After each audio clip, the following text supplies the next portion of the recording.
Okay, hello, how are y'all, man? I'm trying to start something that I think a lot of people may need. And it's like, I'm not nobody. I'm not nobody special. I don't got no, great secrets to enlightenment or anything of that nature. I just naturally keep it real and it's myself 24/7.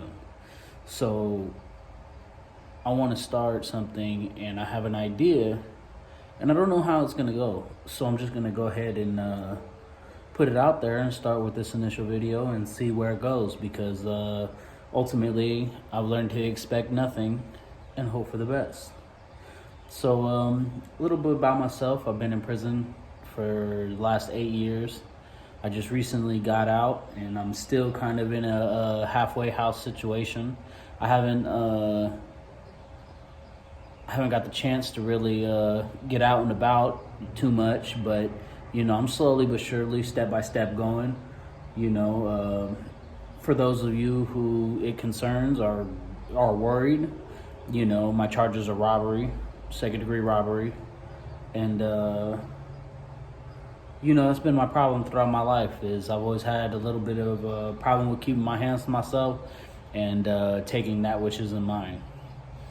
So, with that being said, just a little background on me. I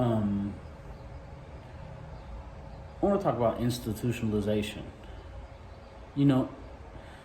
When you're institutionalized, it means that you're habitually following a program that you created in a prison environment, in a prison setting. I sit here and I think about it and I contemplate, how am I institutionalized? Or am I institutionalized?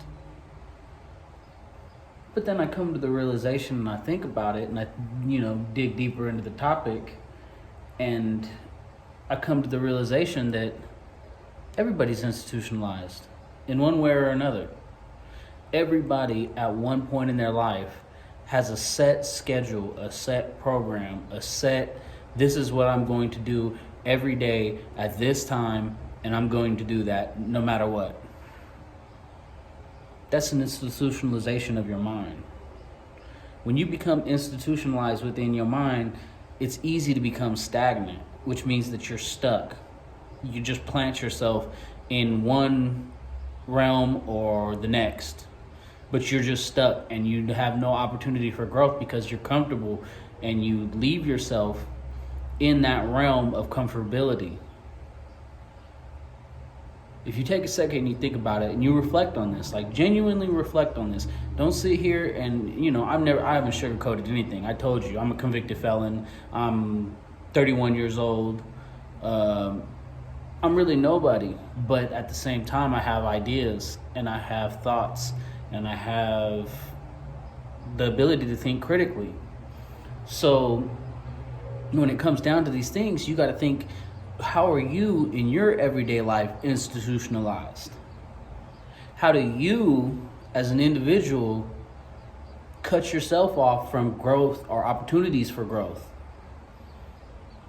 See, I'm all about self-work, self-help, self-empowerment, and self-love. Those are things that no matter who you are or what you're going through, how you're going through them or how you're getting through them, those are things that you genuinely should always be working on 24/7. I tell this to everybody. Self-mastery is a consistently evolving process. You can't just wake up one day as the grand master of yourself. Because if you are, then you're stagnant and you've cut yourself off from any opportunity to grow. Each day of our lives adds up to this moment, to this moment, to this moment, and so on and so forth. Every good thing that you've done adds up to this moment here. Every bad thing that you've done adds up to this moment here. Everything in between adds up to this moment right here. The question becomes, are you stagnant? Are you cutting yourself off from opportunities to grow? Are you really institutionalized? Because an institution is just something that you can facilitate within your own mind. It doesn't necessarily have to be prison. A job can be an institution. Social structure can be an institution. Just your understanding of how you live and the way you work and what you do can be an institution. My personal thoughts always stem from the opportunity to grow.